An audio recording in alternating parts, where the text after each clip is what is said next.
وسلم على رسوله الكريم أما بعد أعوذ بالله من الشيطان الرجيم بسم الله الرحمن الرحيم تلك الجنة التي نورث من عبادنا من كان تقيا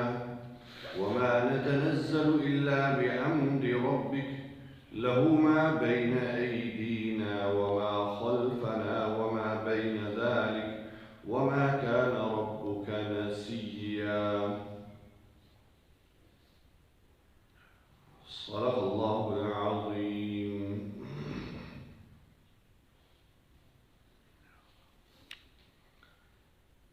سورہ مریم کی آیت نمبر 63 اور 64 دو آیات آپ کے سامنے تلاوت کی. اللہ رب العزت ارشاد فرما رہے ہیں تلک الجنت التی نورث من عبادنا، یہ وہ جنت ہے کہ جس کا ہم اپنے بندوں میں سے انہیں وارث بنائیں گے، من کان تقیا، جو کہ پرہیزگار ہوں گے. وما نتنزل الا بامر ربک،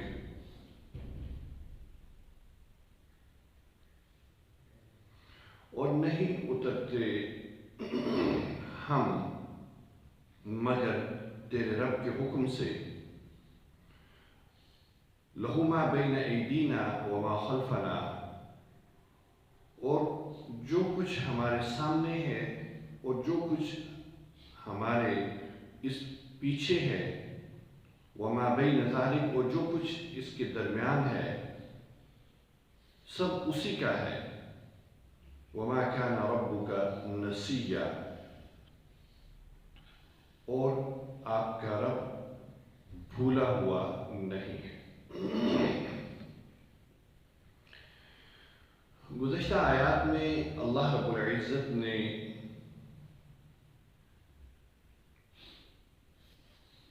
ان لوگوں کا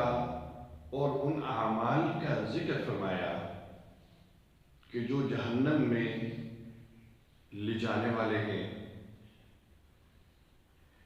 اور پھر ان اعمال کا اور ان لوگوں کا ذکر بھی فرمایا جو کہ جنت میں جانے والے اعمال ہیں اور جو لوگ جنت میں جائیں گے.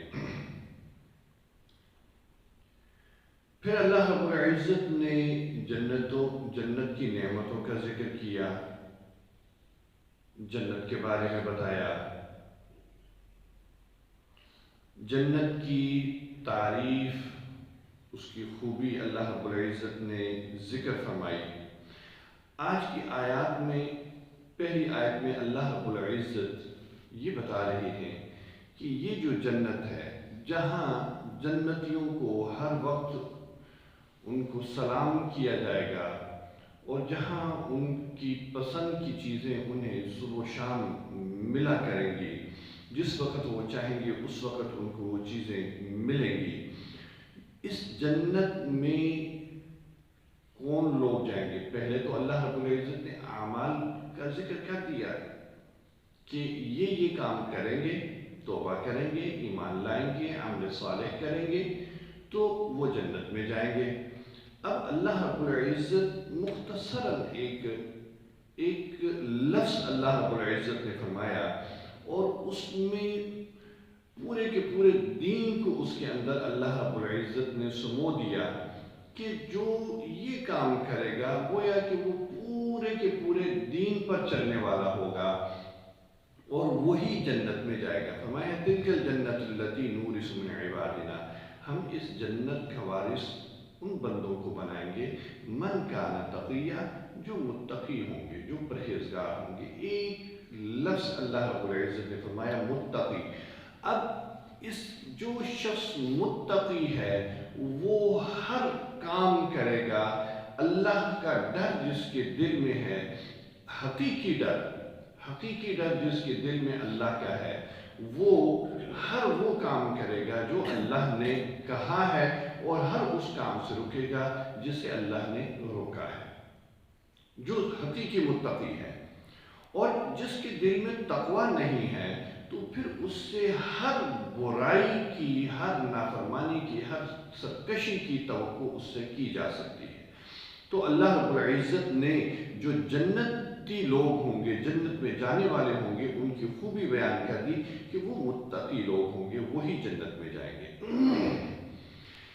اللہ رب العزت نے یہاں پر جنت کی نعمتیں، جنت میں جانے والوں کا ذکر فرما کے بات کو مکمل کی۔ اب اگلی جو بات اللہ رب العزت فرما رہے ہیں وہ ایک سلسلہ کلام میں ایک جملہ معترضہ کے طور پر آیا، اور اس کے بعد اللہ رب العزت ایک الگ بحث اللہ رب العزت شروع فرما رہے ہیں، اور وہ بات یہ ہے، اللہ رب العزت نے فرمایا وَمَا نَتَنَزَّلُ إِلَّا بِأَمْرِ رَبِّكَ لَهُ مَا بَيْنَ أَيْدِينَا وَمَا خَلْفَنَا وَمَا بَيْنَ ذَلِكَ وَمَا كَانَ رَبُّكَ نَسِيًّا۔ اس آیت کا شان نزول یہ ہے، جیسا کہ اس سورت کی شروع میں نے یہ عرض کیا تھا کہ یہ سورت مکی سورت ہے، اور اس کے نزول کا زمانہ ہجرت حبشہ سے پہلے کا ہے، جس وقت مسلمانوں کے اوپر سخت ترین وقت تھا، انتہائی مشکل وقت تھا۔ اس وقت یہ سورت نازل ہوئی، ساری سورت نازل ہوئی یا اس کا کچھ حصہ نازل ہوا۔ اس آیت سے بھی جو اندازہ ہوتا ہے وہ یہی اندازہ ہوتا ہے کہ یہ سورت ایسے ہی وقت میں نازل ہوئی جب بہت زیادہ سختی تھی۔ آیت کا مفہوم یہی بات سمجھاتا ہے، اور روایات سے بھی اسی طرح ثابت ہے۔ جب مکی زندگی میں حالات اس طرح تھے کہ مسلمان کمزور اور کافر پوری طرح ظلم کرنے کے لیے تیار تھے، اور ظلم کرنے میں کوئی کسر نہیں چھوڑتے تھے،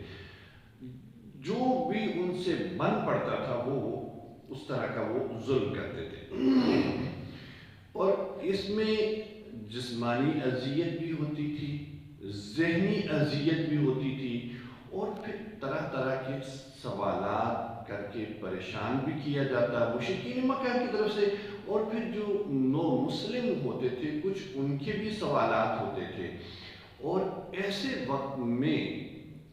جب کہ کوئی بھی نہیں تھا،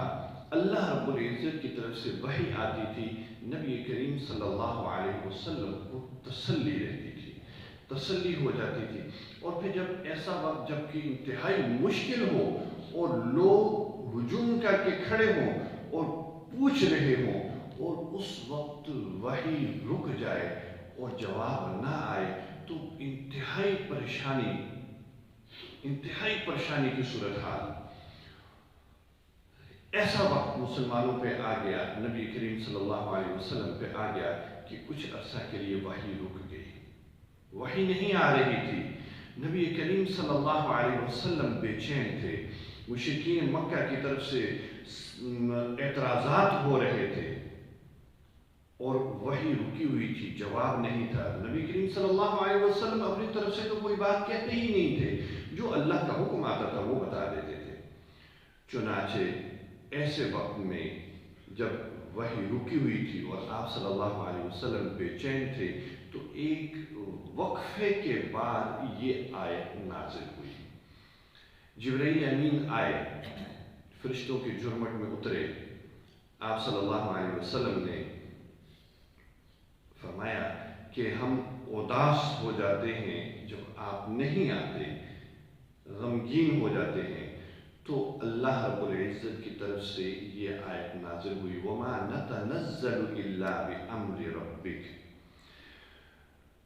ہم تو آپ کے رب کے حکم سے اترتے ہیں، اپنی مرضی سے نہیں آتے، جب آپ کے رب کا حکم ہوتا ہے تب ہم اترتے ہیں، جب وہ ہمیں حکم دیتا ہے تو ہم آپ کے پاس آتے ہیں، پیغام لے کر آتے ہیں، اور جب حکم نہیں ہوتا تو ہم اپنی مرضی سے نہیں آ سکتے۔ لَهُ مَا بَيْنَ أَيْدِينَا وَمَا خَلْفَنَا وَمَا بَيْنَ ذَلِكَ، اللہ کی قدرت بیان کر دی کہ اللہ ایسا قادر ہے کہ کائنات کی ہر چیز اس کی ہے، ہم اس کے ہیں، اس کے حکم کے بغیر ہم کچھ بھی نہیں کر سکتے۔ اور پھر یہ کہ نبی کریم صلی اللہ علیہ وسلم جب وحی رک گئی تو آپ صلی اللہ علیہ وسلم کچھ یہ بھی پریشان تھے کہ کہیں کوئی ایسی غلطی تو نہیں ہوگی، اللہ ناراض تو نہیں ہوگی۔ اور پھر مشرکین کی طرف سے ایسی باتیں ہوتی تھیں کہ اب تو آپ کا رب بھی آپ کو بھول گیا ہے، وہ بھی آپ کو نہیں پوچھ رہا۔ تو فرمایا گیا وَمَا كَانَ رَبُّكَ نَسِيًّا، آپ کا رب آپ کو نہیں بھولا، آپ کا رب آپ کو یاد کر رہا ہے، آپ کا رب آپ کو ہمیشہ آپ کے ساتھ ہے، بھولا ہوا نہیں ہے۔ آپ حوصلہ رکھیں، جب آپ کے رب کا حکم ہوتا ہے اس وقت ہم پیغام لے کر آتے ہیں۔ اللہ تعالیٰ ہمیں قرآن مجید میں تدبر کی